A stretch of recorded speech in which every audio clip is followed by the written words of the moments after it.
নমস্কাৰ জনাইছোঁ সকলোকে। মই আকৌ এটা নতুন ৰেচিপি লৈ আপোনালোকৰ মাজলৈ আহিছোঁ। আপোনালোকে ভিডিঅ'টো সম্পূৰ্ণকৈ চাই থাকিব। এতিয়া আহকচোন আমি ভিডিঅ'টো আৰম্ভ কৰোঁ। প্ৰথমতে অলপ টাইমৰ কাৰণে সয়াবিনখিনি তিয়াই ৰাখি ভালকৈ ধুই লৈছোঁ। তাৰপিছত এচামুচ জিৰাৰ গুড়ি, আধা চামুচ ৰেড চিলি পাউডাৰ, 3 চামুচ বেচন গুড়ি লৈছোঁ। তাৰপিছত সোৱাদ অনুসৰি নিমখ অকণমান। তাৰপিছত এইখিনি মই মিলাই ল'ম ভালকৈ আৰু 5 মিনিটৰ কাৰণে ৰাখি দিম।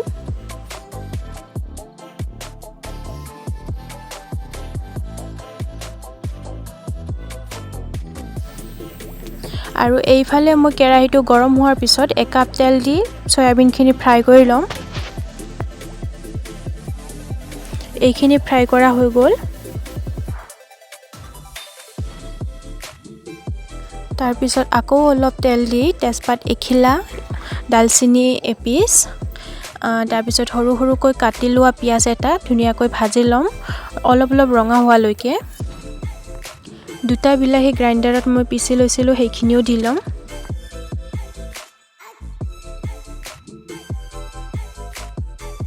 এতিয়া ইয়াতে জিৰাৰ গুড়ি 1 চামুচ, ৰেড চিলি পাউডাৰ আধা চামুচ, ধনিয়া গুড়ি আধা চামুচ, সোৱাদ অনুসৰি নিমখ অকণমান, হালধি আৰু আদা নহৰুৰ পেষ্ট অলপ। আৰু এতিয়া মছলাখিনি ভালকৈ ভাজি লওঁ।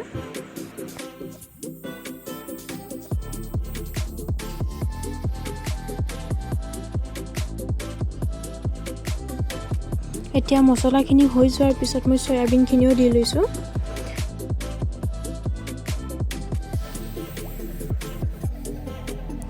আৰু এতিয়া অলপমান গৰম পানী দি মই অলপ টাইমৰ বাবে ঢাকনিখন লগাই দিম।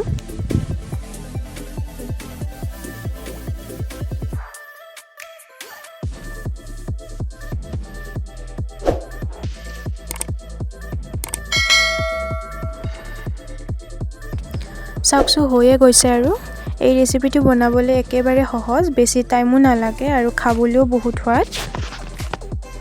আৰু চব্জিখিনি নমোৱাৰ আগে মই অকণমান গৰম মছলা দি এইখিনি নমাই থ'ম।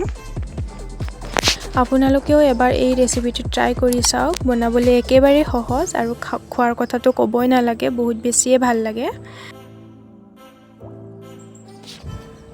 আজিলৈ ভিডিঅ'টো ইমানতেই সামৰিছোঁ।